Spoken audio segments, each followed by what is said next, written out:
Hola a todos, vamos a hablar hoy sobre la clasificación de los terceros molares. Para esta clasificación de los terceros molares vamos a usar dos métodos o dos clasificaciones. ¿Cuáles son?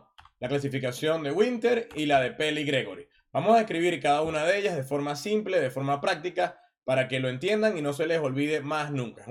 Estas son las clasificaciones que más se usan en todas las escuelas de odontología. Empezamos con la clasificación de Winter. La clasificación de Winter se basa en la relación que existe entre el eje axial del tercer molar con el eje axial del segundo molar. Él la clasifica entonces en vertical, horizontal, mesioangular, distoangular, invertida, transversal y ectópico. Mesioangular cuando el eje axial del tercer molar está inclinado hacia mesial, formando un ángulo hacia mesial con respecto al eje axial del segundo molar, como pueden ver acá en este ejemplo. Él la clasifica en vertical cuando el eje axial del tercer molar está completamente paralelo al eje axial del segundo molar. En horizontal cuando el eje axial del tercer molar es perpendicular al eje axial del segundo molar.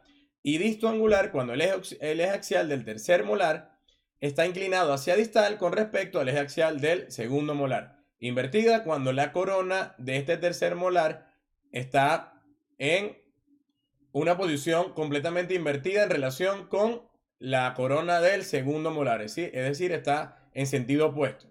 Ectópico es cuando el tercer molar no está en su zona donde debería estar, sino que, por ejemplo, está en la rama mandibular o cuando son terceros molares superiores, se encuentran en el hueso cigomático o en otra zona. Recuerden siempre estos dibujos: mesioangular, vertical, horizontal, distoangular e invertido. Vamos con la clasificación de Pell y Gregory. Él la clasifica en clase 1, 2 o 3 o clase A, B o C. Clase 1, 2 o 3 la clasifica dependiendo del tamaño de la corona del tercer molar y la relación que existe entre la distancia que hay entre distal del segundo molar y el borde anterior de la mandíbula. Es así como clase 1 es cuando la longitud que existe entre mesial y distal de la corona es igual o inferior a la distancia que existe entre distal del segundo molar y el borde anterior de la rama.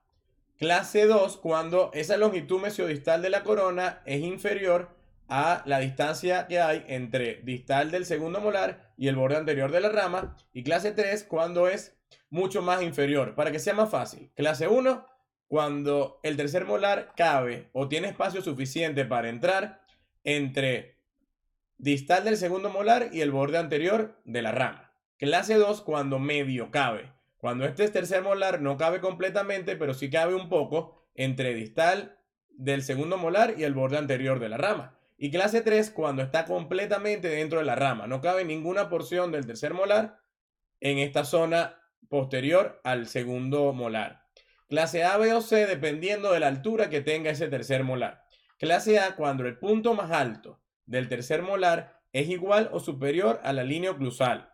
Clase B, cuando el punto más alto del segundo molar está entre la línea oclusal y la línea cervical.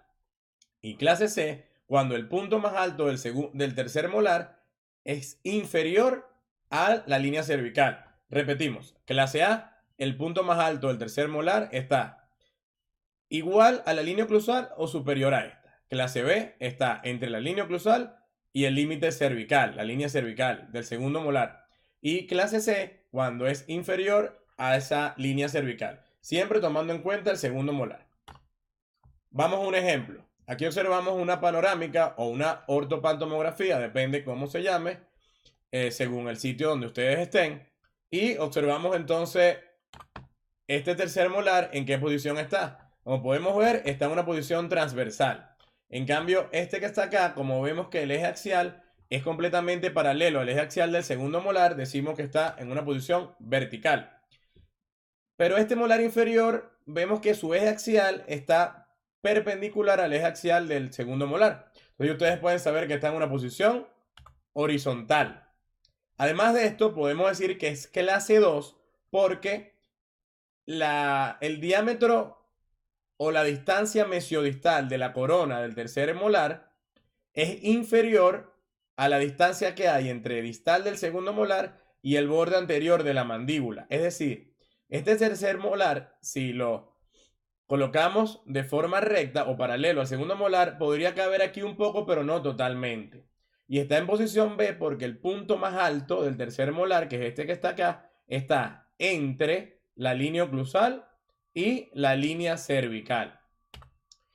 Y este otro vemos que tiene una angulación hacia distal. Su eje axial, si lo comparamos con el eje axial del segundo molar. Fíjense este ejercicio. Vemos, este es el eje axial del tercer molar y este es el del segundo molar.